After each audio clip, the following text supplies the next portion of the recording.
Standard 11 physics chapter 7 આજે આપણે જોઈશું દ્રઢ પદાર્થનું સંતુલન।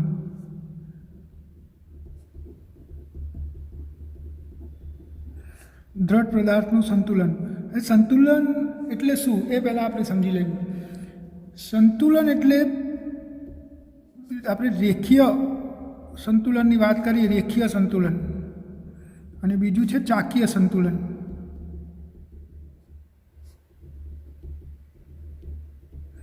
રેખીય સંતુલન એટલે સ્થાનાંતરીય સંતુલન પણ આપણે એને કહી શકીએ। રેખીય પ્રવેગ ના હોય, એની અંદર શું ના હોય? પ્રવેગ is equal to 0, A is equal to 0 હોય, અને આ ચાકીય સંતુલનમાં આલ્ફા ઇઝ ઇક્વલ ટુ 0 હોય તો એને સંતુલિત સ્થિતિ કહેવાય। સ્થિર અવસ્થાને સંતુલિત સ્થિતિ કહેવી કે સ્થિર પદાર્થ સંતુલનમાં છે એવું 100% કહેવું એ યોગ્ય ના ગણી શકાય। સંતુલિત સ્થિતિ એટલે જેમાં પ્રવેગ ના હોય, એટલે કહેવાનો અર્થ એ થાય કે કોઈ પદાર્થ 10 મીટર પર સેકન્ડના વેગથી આ તરફ ગતિ કરી રહ્યો છે તો આ પદાર્થ સંતુલિત સ્થિતિમાં કહેવાય, સંતુલનમાં કહેવાય, સંતુલનમાં છે એવું કહી શકીએ આપણે। કેમ? તો આનો વેગ અચળ છે એટલે એનો પ્રવેગ શું થયો? 0, તો આ સંતુલનમાં છે એવું કહી શકાય। અને આવું ક્યારે થાય? જ્યારે આની પર લાગતા પરિણામી બળનો સદિશ સરવાળો શું થતો હોય? 0 થતો હોય, અથવા તો પરિણામી બળ 0 હોય, તો આને આપણે રેખીય સંતુલનમાં છે એવું કહી શકીએ। કાં તો કોઈ પદાર્થ સ્થિર પડી રહ્યો હોય તો પણ આનો પ્રવેગ 0 થાય, એટલે કે આ કેવી સ્થિતિમાં છે? સંતુલિત સ્થિતિમાં છે। તો રેખીય સંતુલન કોને કહેવાય તમને ખબર પડી ગઈ છે। એવી રીતે ચાકીય સંતુલન, માની લો કે કોઈ પદાર્થ ઓમેગા જેટલી અચળ કોણીય ઝડપ આ કોઈ કણ ઓમેગા જેટલી કોણીય અચળ ઝડપથી ગતિ કરે છે તો આનો કોણીય પ્રવેગ શું થાય? આલ્ફા। તો આને પણ ચાકીય સંતુલનમાં છે એવું કહી શકાય। તો સંતુલિત સ્થિતિ એટલે જ્યારે એ બરાબર 0 હોય ત્યારે રેખીય સંતુલનમાં કહેવાય, અને આલ્ફા બરાબર 0 હોય ત્યારે ચાકીય સંતુલનમાં કહેવાય। અને આવી પરિસ્થિતિનું નિર્માણ ક્યારે થાય એ આપણે સમજવાનું છે। અથવા તો દ્રઢ પદાર્થ માટે સંતુલન દ્રઢ પદાર્થનું સંતુલન ક્યારે આવે એ આપણે હવે સમજીશું। તો પહેલાં નંબર 1, જ્યારે પદાર્થ પર લાગતું પરિણામી બળ 0 થઈ જાય અથવા એના લાગતા બળોનો સદિશ સરવાળો 0 થઈ જાય તો પદાર્થ સ્થાનાંતરીય સંતુલનમાં અથવા રેખીય સંતુલનમાં છે એવું કહી શકીએ। માની લો કે આ એક પદાર્થ છે, આની પર એક બળ લાગે છે F1, બીજું બળ લાગે છે F2, ત્રીજું બળ લાગે છે F3, ચોથું બળ લાગે છે F4, પાંચમું બળ લાગે છે F5, આમ n બળો લાગે છે આની પર। તો લાગતું પરિણામી બળ F is equal two F1 plus F2 plus F3 up to Fn is equal to 0 થઈ જાય તો આ પદાર્થ સ્થાનાંતરીય સંતુલનમાં અથવા રેખીય સંતુલનમાં છે એવું કહી શકાય। અને જ્યારે પરિણામી બળ 0 હોય ત્યારે એનો પ્રવેગ પણ શું હોય? 0 હોય છે। એટલે શોર્ટમાં તમે એવું કહી શકો કે પ્રવેગ 0 તો પદાર્થ સંતુલિત સ્થિતિમાં છે એવું કહી શકાય, અથવા તેની પર લાગતું પરિણામી બળ 0 હોય તો પદાર્થ સ્થાનાંતરીય સંતુલનમાં છે એવું કહી શકાય। એવી જ રીતે માની લો કે એક પદાર્થ છે, અહીંયાથી એને જડિત કરેલો છે અથવા આ રીતે ટેકવેલો છે, આની પર લાગતું બળ F1 R1 છે, આની પર લાગતું બળ F2 R2 છે, એવી રીતે બીજા ઘણા બધા બળો લાગે F2 F3 F5 F6, આ F3 આ F4 R3 R4 R5 એના સ્થાન સદિશ છે આ બિંદુને અનુલક્ષીને। તો આની પર લાગતું પરિણામી torque tau is equal to τ1 plus τ3 up to τn is equal to 0 થઈ જાય, એટલે કે આલ્ફા ઇઝ ઇક્વલ ટુ 0। તો આ પદાર્થ ચાકીય સંતુલનમાં છે એવું આપણે કહી શકીએ। એટલે કે પદાર્થ પર લાગતું પરિણામી બાહ્ય ટોર્ક 0 હોય તો પદાર્થ ચાકીય સંતુલનમાં છે એવું આપણે કહી શકીએ। હવે આપણે આને ડાયમેન્શનની દ્રષ્ટિએ સંતુલિત અવસ્થા વિશે સમજીએ તો પહેલાં રેખીય સંતુલિત અવસ્થાની વાત કરીએ। માની લો કે આ બાજુથી F બળ લાગે છે અને આ બાજુથી F બળ લાગે છે, તો આની પર લાગતું પરિણામી બળ શું થયું? બંને બળ સમાન મૂલ્યના અને પરસ્પર વિરુદ્ધ દિશાના છે, એટલે પરિણામી બળ sigma F is equal to 0। તો આ પદાર્થ આ એક્સ અક્ષની દિશામાં સંતુલિત અવસ્થામાં છે એટલે કે sigma FX is equal to 0. આને શું કહેવાય? એક્સ અક્ષની દિશાનું સંતુલન. એક્સ દિશામાં પદાર્થ સંતુલનમાં છે.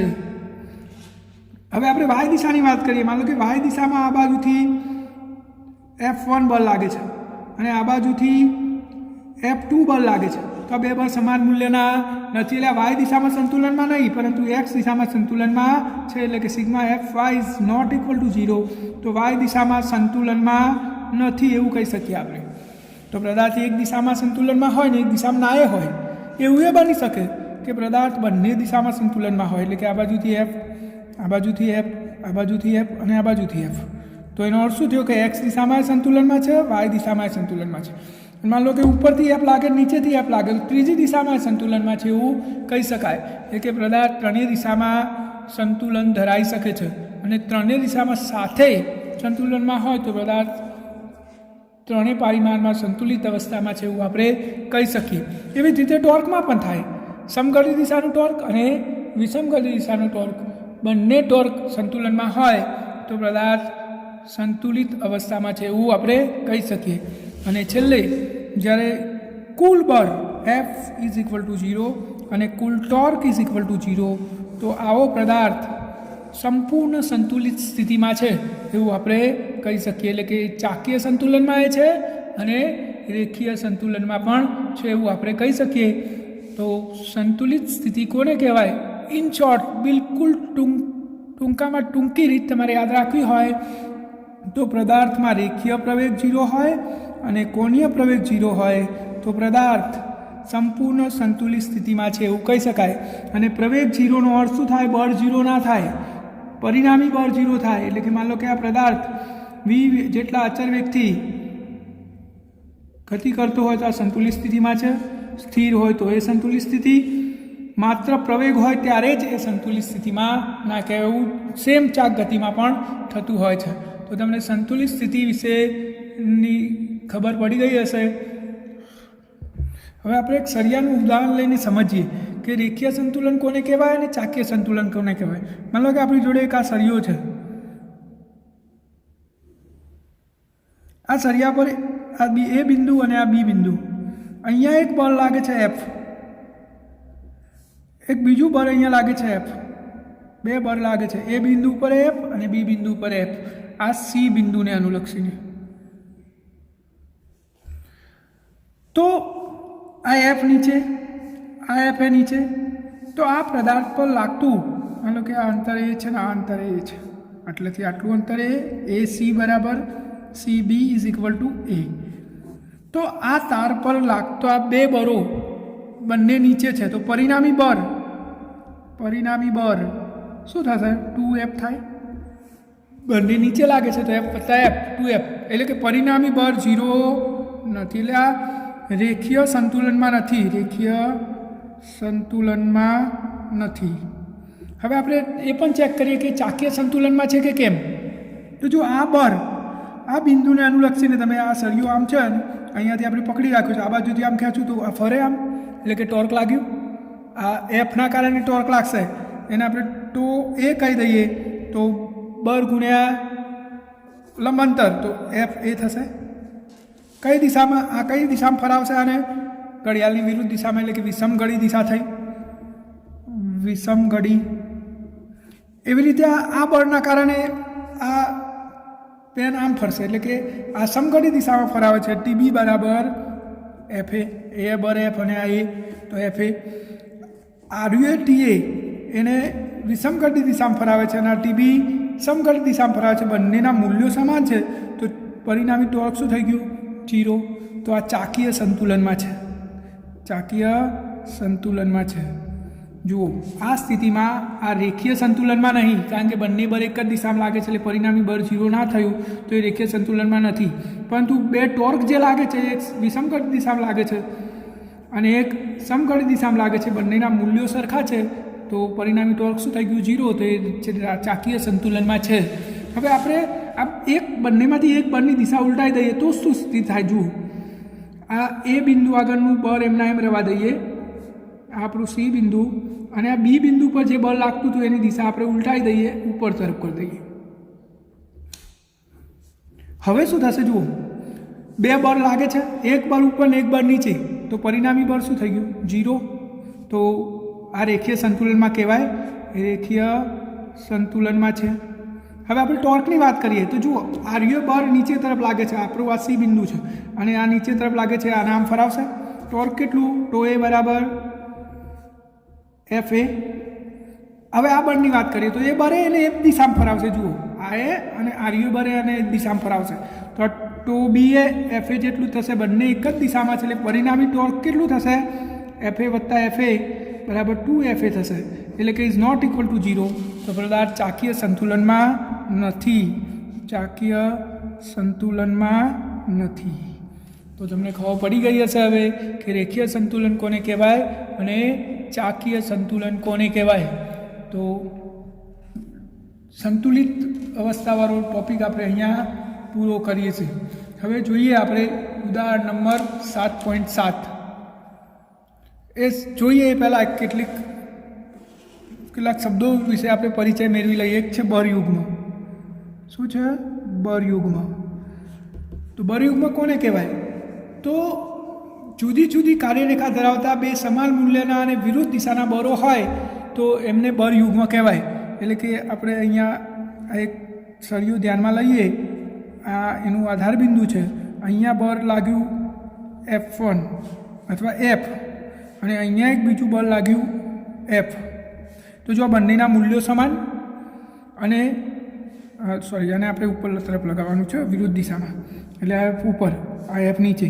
જો આની કાર્યરેખા થાય, સીધી લીટી એટલે કાર્યરેખા, આની કાર્યરેખા થાય, આ બંનેની કાર્યરેખાઓ એક નહીં, જુદી જુદી છે, બંને સમાન મૂલ્યના છે અને વિરુદ્ધ દિશાના છે, તો આને શું કહેવાય? બરયુગ્મ કહેવાય. શું કહેવાય? બરયુગ્મ. યાદ રાખજો, બરયુગ્મ એટલે શું? બે સમાન મૂલ્યના વિજાતીય અને એક રેખસ્થ ન હોય એવા બળો શું રચે? બરયુગ્મ. તમે આને બરયુગ્મ ના કહી શકો. જુઓ, આ એક પદાર્થ છે, એક બળ આમ લાગ્યું F, એક બળ આમ લાગ્યું F. તો બે સમાન મૂલ્યના વિજાતીય છે પણ એક જ રેખા પર આવેલા. જો આની કાર્યરેખા આ થાય અને આની કાર્યરેખા આ થાય, તો આને બરયુગ્મ કહેવાય નહીં. બરયુગ્મ કોને કહેવાય? તો સમાન મૂલ્યના વિરુદ્ધ દિશાના અને એક રેખસ્થ ના હોય એવા બળો શું રચે? બરયુગ્મ. અને બરયુગ્મને આપણે ટોર્ક કહીશું. શું કહીશું? ટોર્ક. આનું એક ઉદાહરણ આપણે સમજીએ. માન લો કે એક બોટલ છે, બોટલનું આપણે ઢાંકણું ખોલતા હોય, આ એક બોટલનું ઢાંકણું છે, આપણી બોટલનું ઢાંકણું છે, તો ઢાંકણું ખોલવા માટે આપણે આ રીતે પકડીએ છીએ, પછી શું કરીએ છીએ? આમ ખોલીએ છીએ. એટલે કે આ હાથે બર આ દિશામાં લગાડીએ છીએ અને આ હાથે બર આંગળી વડે બર આ દિશામાં લગાડીએ છીએ. તો જો બંને આંગળીઓ વડે લાગતું બળ સમાન મૂલ્યનું અને પરસ્પર વિરુદ્ધ દિશા અને એક રેખસ્થ નથી, તો અહીંયા બરયુગ્મ રચાયું એટલે કે ટોર્ક લાગ્યું. ટોર્કના કારણે આ ઢાંકણું ગોળ ફરે છે. એવી જ રીતે આપણે ગાડીનું સ્ટેરિંગ બે હાથે પકડીએ છીએ, એક હાથ અહીંયા પકડીએ અને એક હાથ અહીંયા પકડીએ, આને આ તરફ બળ લગાડીએ છીએ અને આને આ તરફ. બંને બળ લગભગ સરખા જ હોય અને બંનેની કાર્યરેખા જુદી જુદી છે, તો આ બરયુગ્મ રચાયું એટલે કે અહીંયા ટોર્ક લાગ્યું અને સ્ટેરિંગ ગોળ ફરે છે. તો તમને ખબર પડી ગઈ હશે હવે બરયુગ્મ કોને કહેવાય. અને હવે આપણે જોઈશું ઉદાહરણ નંબર 7.7. ઉદાહરણ 7.7. દર્શાવો કે કોઈ બરયુગ્મની ચાક માત્રા એ બિંદુ પર આધારિત નથી કે જે બિંદુને અનુલક્ષીને તમે ચાક ગતિઓ લીધી હોય. આપણે સાબિત શું કરવાનું છે કે બરયુગ્મની ચાક માત્રા કે ટોર્ક એ બિંદુ પર આધાર નહીં રાખતું, જે બિંદુને અનુલક્ષીને આપણે ચાક ગતિને ધ્યાનમાં લીધી હોય. તો આપણે સમજવા માટે આપણે અહીંયા એક આકૃતિ દોરીએ. માન લો કે આ આપણો એક પદાર્થ છે, એ બિંદુ ઉપર F બળ લાગે છે અને આ બી બિંદુ ઉપર F બળ લાગે છે. આ ડાયમેન્શનને ધન ને આ ડાયમેન્શનને આપણે ઋણ ગણી લઈએ. કોની સાપેક્ષ? આપણે O બિંદુની સાપેક્ષ ગણીએ છીએ, આની સાપેક્ષ. એટલે કે O બિંદુની સાપેક્ષ આનો સ્થાન સદિશ R1 છે અને O બિંદુની સાપેક્ષ બી બિંદુનો સ્થાન સદિશ R2 છે. તો આપણે એવું સાબિત કરવાનું છે કે અહીંયા રચાતું ટોર્ક એ O બિંદુ પર આધાર રાખતું નથી. તો આપણે અહીંયા જોઈ લીધું. ધારો કે પદાર્થ એ બિંદુ આગળ, ધારો કે એ બિંદુ આગળ F માઇનસ F અને બી બિંદુ આગળ F બળ લાગે છે. આપણે ધાર લીધું બંને પર કેટલું બળ લાગે છે. કોને અનુલક્ષીને? ઉગમ બિંદુની સાપેક્ષ. એટલે કે ઓની સાપેક્ષ બંનેના સ્થાન સદિશ R1 અને R2 છે. બંનેના સ્થાન સદિશ આપણે અહીંયા લઈ લીધી. તો હવે બળયુગ્મની ચાક માત્રા એટલે કે ટોર્ક, બળયુગ્મની ચાક માત્રા બરાબર શું થશે? તો પહેલા બળનું τ1 પ્લસ τ2 આવું થાય. કુલ ટોર્ક τ1 પ્લસ τ2 થશે. τ1 બરાબર છે R ક્રોસ F, આપણું સૂત્ર છે. તો R1 cross minus F plus R2 cross plus F. તો આપણે આને આવું લખી શકીએ.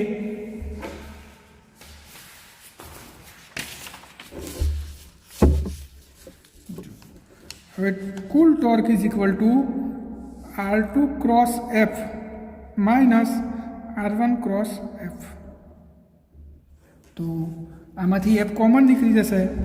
તો R2 minus R1 cross F આવું થયું. આ બંનેમાંથી F કોમન કાઢી લીધું. હવે આપણે આકૃતિ પાછા આવી જઈએ. તો જો R1 R2 તો આ સ્થાનાંતર સદિશ થાય. R2 minus R1, R2 minus R1ની જગ્યાએ શું લખી શકાય? AB. તો અહીંયા આપણે લખી દઈએ AB ક્રોસ F. અને આના પરથી આપણે શું કહી શકીએ કે AB એટલે કે બે કણ વચ્ચેનું સીધું અંતર સૂત્રમાં આવ્યું, પરંતુ આ R1 ને R2 આવ્યો નહીં આવ્યો. એનો અર્થ શું થયો કે આ ટોર્ક એ આ ઉપર આધારિત નથી. એ કોની પર આધારિત છે? બે બળ વચ્ચેના લંબ અંતર પર આધારિત છે. તો આપણે આવું લખી શકીએ કે ટોર્ક બે બળ વચ્ચેના લંબ અંતર પર આધાર રાખે છે.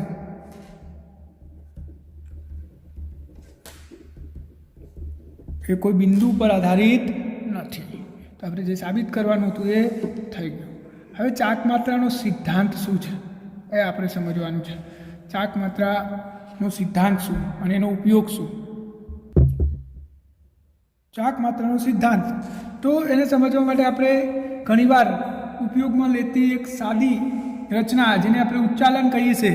ભારે વજન માન લો કે એક પથ્થર ઉચકવાનું છે આપણે, તો આપણે સીધા હાથે એને ઉચકી શકતા નથી. એટલે આપણે શું કરીએ છીએ? લાગ કરીએ છીએ, જેને આપણે સાદી ભાષામાં લાગ કહીએ છીએ, જેને ઉચ્ચાલન પણ કહેવામાં આવે છે. તો આપણે એક લાંબો સળિયો અથવા કોઈ લાંબી લાકડી લઈશું, એને આ ભારની નજીક ટેકો આપીશું. અહીંયા આની આ આધાર ઉપર એને ટેકવીશું અને અહીંયાથી પછી એને આપણે શું કરીશું? બળ લગાડીશું. માનો કે F1 બળ છે, આ એ બિંદુ છે, આ બી બિંદુ છે. અહીંયા આ પદાર્થનું વજન લાગશે, જેને આપણે F2 કહી દઈએ. F2 બરાબર પદાર્થનું વજન બર mg. આ આપણું આધાર બિંદુ છે. આને હું D1 કહી દઉં, આટલેથી આટલા અંતરને, અને આટલેથી આટલા અંતરને હું D2 કહી દઉં. હવે આ ચાક માત્રાનો સિદ્ધાંત કેવી રીતે કામ કરે છે આપણે સમજીએ. તો આ આપણું આધાર બિંદુ છે, એટલે અહીંયા લંબ પ્રતિક્રિયા બળ ઉદ્ભવશે, જેને આપણે R કહી દઈએ. આ આપણું ઉગમ બિંદુ, આની સાપેક્ષે બે બાજુ ટોર્ક લાગવાનું છે. તો આની પર લાગતું પરિણામી બળ જો આપણે આને રેખીય સંતુલનમાં ગણીએ, રેખીય સંતુલન માટે, એટલે કે આ પદાર્થ આમ ઉપર નીચે આખો ગતિ નહીં કરતો કે આમ આગળ પાછળ નહીં જતો, તે રેખીય સંતુલનમાં હોય. તો રેખીય સંતુલન માટે ઉપરના બળો બરાબર નીચેના બળો. ઉપર એક જ બળ લાગે છે R, અને નીચે કેટલા બળો લાગે છે? 2 F1 પ્લસ F2. આ એક સમીકરણ આપણું થયું, R is equal two F1 plus F2. હવે ચાકીય સંતુલન એટલે કે બંને બાજુ આપણે સરખું ચાકીય સંતુલન ઉત્પન્ન કરીએ છીએ. એટલે કે પદાર્થને આમ ઉચકી રાખ્યો છે અને એટલે સ્થિર છે. આપણે પદાર્થને ઉચકી લીધો માન લો કે, તો હવે આમે નહીં જતો ને આમે નહીં જતો, એનો મતલબ કે ચાકીય સંતુલનમાં છે. તો ચાકીય સંતુલન માટે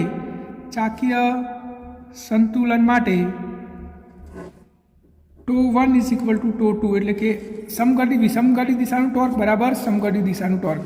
સમઘટી દિશાનું ટોર્ક એટલે બળ ગુણ્યા લંબ અંતર. તો શું થશે? F1 D1 is equal two આ બાજુનું ટોર્ક F2 D2. જો આને ભાર કહેવાય, અને શું કહેવાય? આ જે વજન ઉચકવાનું છે એને ભાર કહેવાય. આટલા ભાગને ભાર ભુજા કહેવાય. શું કહેવાય? ભાર ભુજા. આને પ્રયાસ ભુજા કહેવાય, અને આને શું કહેવાય? પ્રયાસ કહેવાય. બરાબર સમજી લો. આ જે ભાર ઉચકીએ છીએ એને ભાર કહેવાય. આ ભાર ભુજા, આ પ્રયાસ ભુજા, પ્રયાસ કરીએ છીએ એટલે, અને આ આપણો પ્રયાસ છે. તો આપણું સૂત્ર શું થઈ ગયું? F1D1 = F2D2.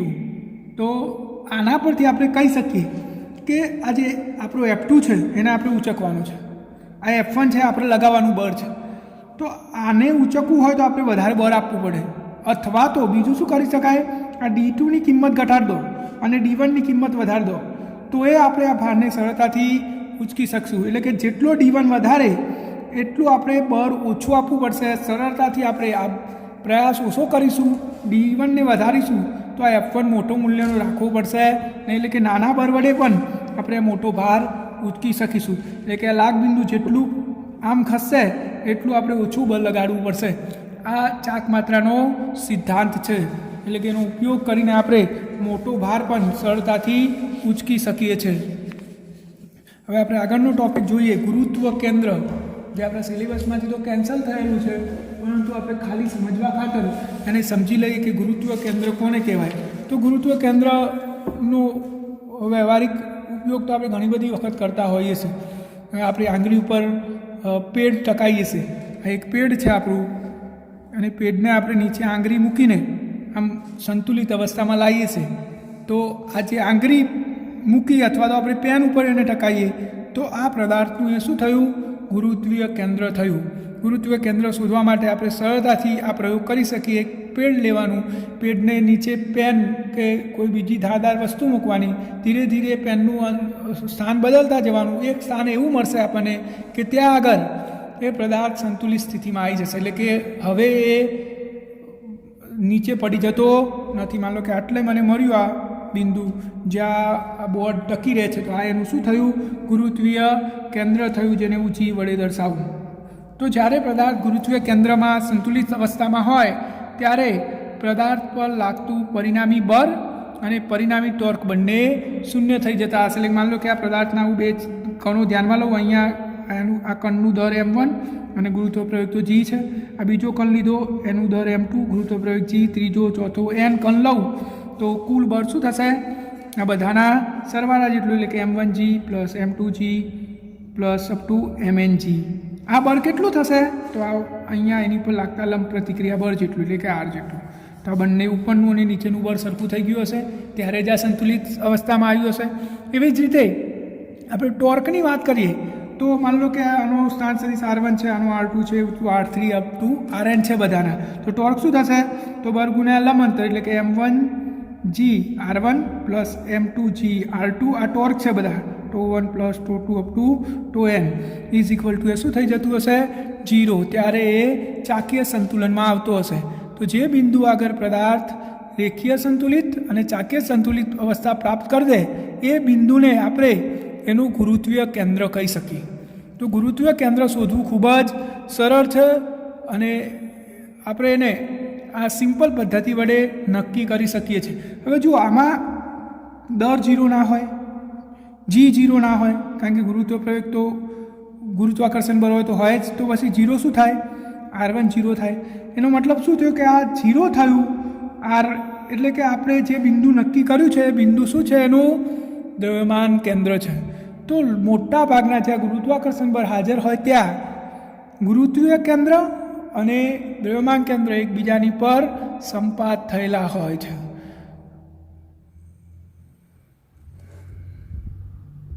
પરંતુ ક્યારે એક નાની શરત છે કે પદાર્થ નાનો હોય તો દરેક બિંદુ આગળ આપણે જીનું મૂલ્ય સમાન ગણી શકીએ. આવા કિસ્સામાં ગુરુત્વીય કેન્દ્ર અને દ્રવ્યમાન કેન્દ્ર બંને એકબીજાની પર સંપાત થયેલા હોય છે. પદાર્થ કેવો હોવો જોઈએ?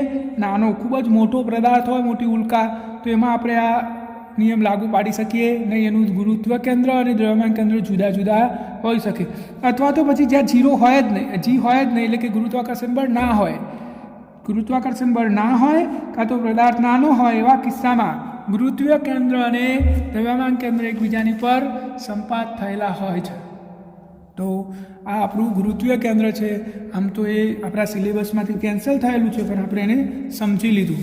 હવે આપણે જોઈશું ઉદાહરણ નંબર 7.8. ઉદાહરણ નંબર 7.8. 70 સેમી લાંબો આપણી જોડે એક સળિયો છે જે 70 સેમી લાંબો છે. આ એક સળિયો છે આપણી જોડે. કેટલો લાંબો છે આ સળિયો? આખી લંબાઈ કેટલી? 70 સેમી. ચલો, આ 70 સેમી લાંબો સળિયો આપણે અહીંયા દર્શાવી દીધો. બંને છેડેથી 10 સેમી દૂર મૂકેલ બે છરીધાર પર ગોઠવેલ છે. એટલે કે અહીંયાથી 10 સેમી અહીંયા એક છરીધાર ગોઠવેલો છે, એટલે કે ટેકો આપેલો છે. આ રીતે આ બાજુથી 10 સેમી અંદર એક ટેકો આપેલો છે. જો આ અંતર કેટલું? એટલેથી આટલું 10 સેમી, અને આ એ કેટલું? 10 સેમી. એક છેડેથી 30 સેમી દૂર એક 6 kgનો બોજને લટકાવવામાં આવેલ છે. એટલે અહીંયાથી 30 સેમી દૂર, જો આ સળિયોનું દર બધે સરખું છે, એનું દ્રવ્યમાન કેન્દ્ર બિલકુલ મધ્યમાં આવશે. આ એનું દ્રવ્યમાન કેન્દ્ર અથવા ગુરુત્વીય કેન્દ્ર જી છે. અને અહીંયાથી 30 સેમી દૂર, આટલે માન લો કે 30 સેમી આટલે થાય છે, તો આટલે 30 સેમી દૂર એક બોજ લટકાયેલો છે. કેટલો? 6 kgનું. 6 kg. હવે દ્રવ્યમાન કેન્દ્ર અને ગુરુત્વ કેન્દ્ર અહીંયા જ છે, તો અહીંયા તો એનું વજન બળ લાગશે. વજન બળને એવું ડબલ્યુ કહી દો. આ સળિયાનું વજન બળ એના દ્રવ્યમાન કેન્દ્ર પર લાગે, એટલે કે નીચે તરફ ડબલ્યુ લાગે છે. તો છરીદાર પર પ્રતિક્રિયા બળ ગણો. એટલે કે આ જે અહીંયા ટેકવ્યું છે, અહીંયા એક લંબ પ્રતિક્રિયા બળ લાગશે, એને હું R1 કહી દઉં, અને આ છરીદાર પર બીજું લંબ પ્રતિક્રિયા બળ લાગશે R2. તો આપણે આ R1 અને R2 ગણવાના છે. ખૂબ જ સરળ દાખલો છે. આપણે પહેલાં બધાના માપ લખી દઈએ એટલે આપણને આઈડિયા આવી જાય. તો નામ તો આપણે આપેલા જ છે. આ રહ્યો આપણો છરીદાર K1, આ છરીદાર K2. તો જુઓ, આ A છેડો અને આ B છેડો, બધા માપ લખી દઈએ આપણે પહેલાં. ચલો, AB બરાબર શું આપેલું છે? AB એટલે આટલીથી આટલી લંબાઈ 70 સેમી. એવી જ રીતે AG બરાબર શું થાય? G એ ગુરુત્વીય કેન્દ્ર છે અથવા તો દ્રવ્યમાન કેન્દ્ર છે, તો અડધું થાય બિલકુલ સેન્ટરમાં, એટલે 35 સેમી. AK1 કેટલો થાય? 10 સેમી. એવી રીતે BK2 કેટલો થાય? 10 સેમી. હવે A થી G એ તો કર્યું આપણે, આને P બિંદુ નામ આપી દઈએ. તો A થી P, AP કેટલો થશે? અહીંયાથી 30 સેમી દૂર છે, એટલે 30 સેમી. એવી જ રીતે P થી G કેટલો થાય? જો આ 35 અને આ 30, એટલે વચ્ચે વધ્યું કેટલું? 5 સેમી. અને K2G આ કેટલું થાય? K1 થી G અને K2 થી G. K1 થી G કેટલું થશે? જો આખું હતું 35માંથી 10 બાદ કરી દો, તો K1G બરાબર 25 અને K2G બરાબર એ કેટલો? 25. બધા માપ મેં લખી દીધા. હજી કોઈ જરૂર પડે તો આપણે પછી લખીશું. બધા માપ લખી દીધા. હવે આ સંતુલિત અવસ્થામાં છે, તો પહેલાં રેખીય સંતુલન માટે શું થાય? ઉપરના બરો બરાબર નીચેના બરો. ઉપર કેટલા બરો લાગે છે? 2. એક R1 અને બીજું R2 ઇઝ ઇક્વલ ટુ નીચે કેટલા બરો લાગે છે? તો એક RU વજન બળ અને એક RU વજન બળ. આને W1 કહી દો અને આને W2 કહી દો. આને W1 કીધેલો છે અને આને W જ રહેવા દો. તો નીચે 2 બળ લાગે છે. કયા?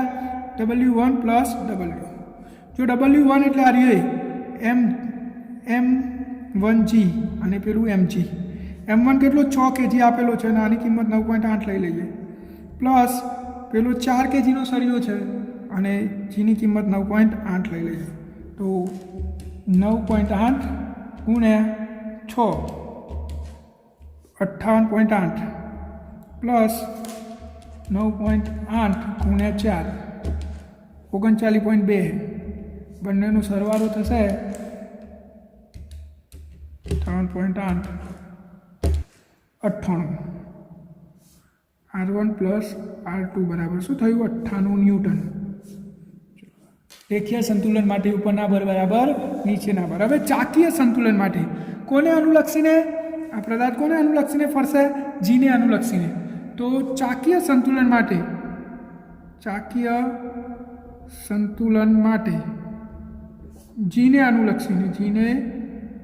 અનુલક્ષીને તો આટલો પદાર્થ આમ પકડી રાખ્યો હોય તો આ કયા બળો પદાર્થને કઈ બાજુ ફરાવશે? તો R1 જો આ રીતે પકડી રાખ્યું છે તો R1 આને આમ ફરાવશે, એવી જ રીતે R2 અને આમ ફરાવશે, અને પેલો P ઉપર લગાવેલું બળ એને આમ ફરાવશે. તો આમ વિષમગતિક દિશામાં ફરાવવાવાળા બે ટોર્ક થયા, એક RU અને એક RA, અને સમગતિક દિશામાં ફરાવવાળું ટોર્ક RU થયું. તો આપણે ચાકીય સંતુલન માટે બંને દિશાના ટોર્ક સરખાઈ રહીએ તો ચાકીય સંતુલન માટે જીને અનુલક્ષીને સમગડી દિશાનું ટોર્ક બરાબર વિષમગડી દિશાનું ટોર્ક. સમગડી દિશાનું ટોર્ક એટલે એને ઘડિયાળની દિશામાં ફરાવતું હોય એવું ટોર્ક. તો જો RU એક R1 એને એ બાજુ ફરાવશે, બીજું કોઈ ફરાવશે ના. આ P અને આમ ફરાવશે અને R2 આમ ફરાવશે. તો સમગતિ દિશાનું ટોર્ક એક જ થયું R1 ના કારણે, એટલે કે R1 બળ ગુણ્યા એના વચ્ચેનું અંતર કેટલું થાય? K1G ઇઝ ઇક્વલ ટુ વિષમગતિ દિશાનું ટોર્ક. તો જો વિષમગતિ દિશામાં કોણ ફરાવશે? એક તો RA, આ W1 અને R2. તો વિષમગતિ દિશાના ટોર્ક બે થયા, એક થયું W1 ગુણ્યા લંબ અંતર એટલે PG પ્લસ R2 ફરાવશે અને એ લંબ અંતર થયું K2G. તો આપણે કિંમતો મૂકી દઈએ. K1G એટલે શું? K1 થી G કેટલો છે આપણે મેળવ્યો તો 25 સેમી. તો 25 R1 બરાબર W1 એટલે M1G, PG કેટલો હતો? 5 પ્લસ R2 K2 થી G કેટલો છે? 25. તો આપણે આ R1 ને આ બાજુ લાવી દઈએ તો માઇનસ થઈ જશે. 25 R1 માઇનસ 25 R2 બરાબર આ M1 છે 6, G 9.8 ગુણ્યા 5. 5 વડે બે બાજુ ભાગી દઈએ અને R1 ને કોમન કાઢી લઈએ તો પેલા 5 ને કોમન કાઢી લઈએ તો ભાગી દઈએ પહેલાં. 5 R1 માઇનસ 5 R2 બરાબર આ 5 કેન્સલ તો 9.8 ગુણ્યા 6 થયો 58.8. 5 ને કોમન કાઢી લઈએ તો R1 માઇનસ R2 બરાબર 5 કોમન આ બાજુ આવી જશે તો ભાગાકારમાં આવી જશે 58.8 ભાગ્યા 5. આટલું થયું આપણું એક સમીકરણ હતું R1 પ્લસ R2 અને એક આ બીજું સમીકરણ આવ્યું. આ સમીકરણ 1 અને આ સમીકરણ 2 આ બંનેનો ઉકેલ મેળવી દઈએ તો જુઓ R1 પ્લસ R2 બરાબર 98 અને R1 માઇનસ R2 બરાબર 58.8 ભાગ્યા 5 11.76. જો R1 કેન્સલ તો 2R1 બરાબર 11.76 પ્લસ 98 109.76. તો R1 બરાબર 109.76 ભાગ્યા 2 54.88. કેટલો જવાબ આવ્યો? 54.88 ન્યૂટન. તો આપણને R1 મળી ગયો. આ કિંમત આપણે ગમે તે એક સમીકરણમાં મૂકી દઈએ તો આ કિંમત સમીકરણ 1 માં જ મૂકી દઈએ તો R1 પ્લસ R2 બરાબર 98. તો R2 બરાબર 98 માઇનસ R1 તો R2 બરાબર 98 માઇનસ 54.88 43.12. તો R2 બરાબર 43.12 ન્યૂટન. તો આપણને બંને લંબ પ્રતિક્રિયા બળ મળી ગયા. તો આ રીતે તમે સરળતાથી દાખલો ગણી શકો છો. ચોપડામાં લખી દેજો, પછી શાંતિથી તમે એને ગણજો. 7.8 બરાબર છે. તો આપણે આજને માટે આટલું રાખીએ, બાકીનું આવતી કાલે જોઈશું.